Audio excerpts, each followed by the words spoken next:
Good afternoon, anti-novelists. You are seeing Victoria's view out the front window of a very frosty, cold cattle ranch in Missouri.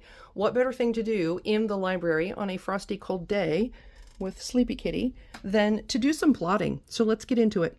You may recall in the last video, we went through how I timeline. I start with a handwritten timeline that becomes a digital timeline, which I do in an Excel sheet, and ultimately it puts me into a 4-person calendar so I can start planning my characters' days against each other. Suffice it to say, it is important to me as a plotter that I need to have buckets for everything I'm creating that also help spur me forward. Now, don't take this as disrespect to my pantsers. I love my pantsers, plotters, and puzzlers equally. However, as an extreme plotter, I'm just showing you my method in hopes that you can take something from it for your own journey. So let's get started. What you're looking at is Derek Murphy's plot outline. What he's done is he's taken the 24 potential plot beats, which are in black, and the 8 major plot points, which are in red, and he has nicely divided them up into this beautiful little outline. Notice I have taken the liberty of renaming them Acts 1, Act 2, Act 3, and Act 4, which I will heretofore refer to the 4-act story structure. All right.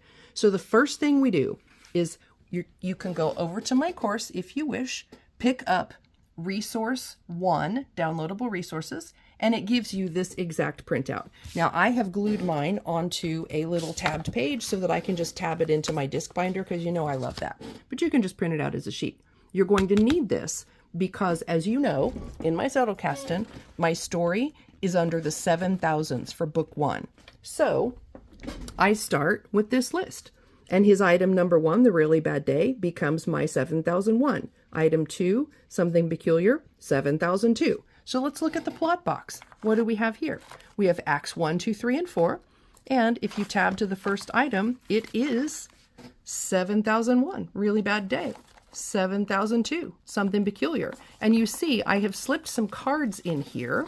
This says 7001, Meet the Book. Okay, so in the cards, in the Zettelkasten story cards, is where I am always dropping in items that I think might fulfill either one of the minor plot beats or one of the major plot points. All right.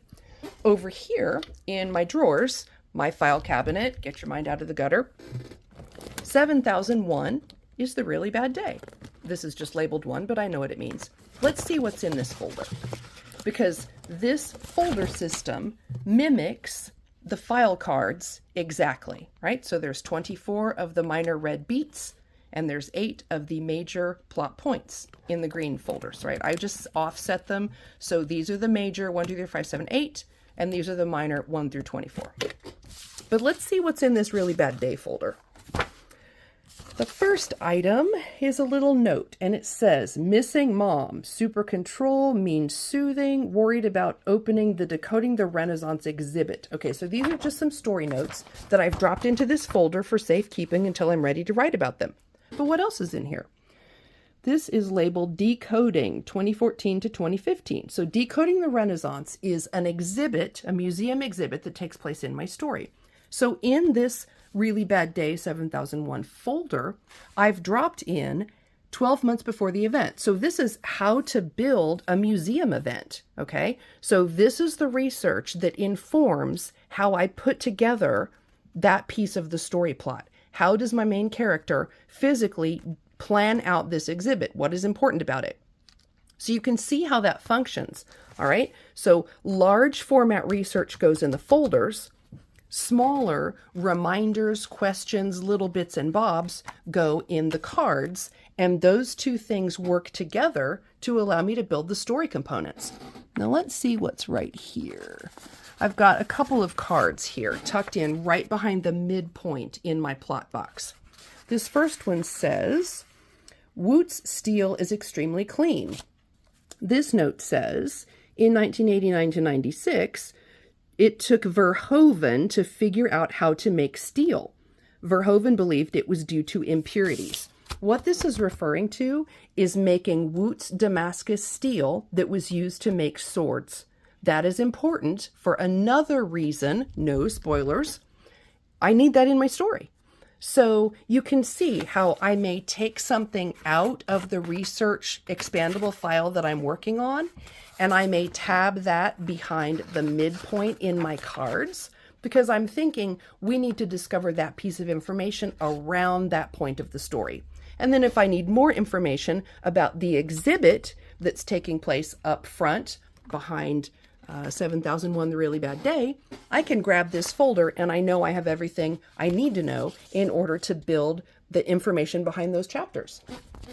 So that, my friends, is a quick look at how you take the minor plot beats 1 through 24, the major plot points 1 through 8, and you first populate them into a card system which lives in your Zettelkasten, and you mirror that in a folder system which lives in your drawers. Okay? Those two things together provide you the raw material for creating your story. You've already met my expandable file. That's where items I'm currently researching live. So they're going to get pulled out of here as I fill out the details. They're going to get dropped in here as I need to mark points in the story. And then I'm going to pull those as I need to start writing. And that's when I'm creating my story in digital form. So I hope this gives you a little bit better view of how I use the plot beats and the plot points and how those become written material that then goes into the story. In the next video, we will go further down into the weeds for each one of these beats and points and talk about how to physically build out those story components. So I hope this helped. Thank you again for your time. Get those plot points and plot beats put into a card box and a filing system so you've got your raw materials. That's the structure, the framework on which we will start hanging your story. Thank you so much. I'll see you next time.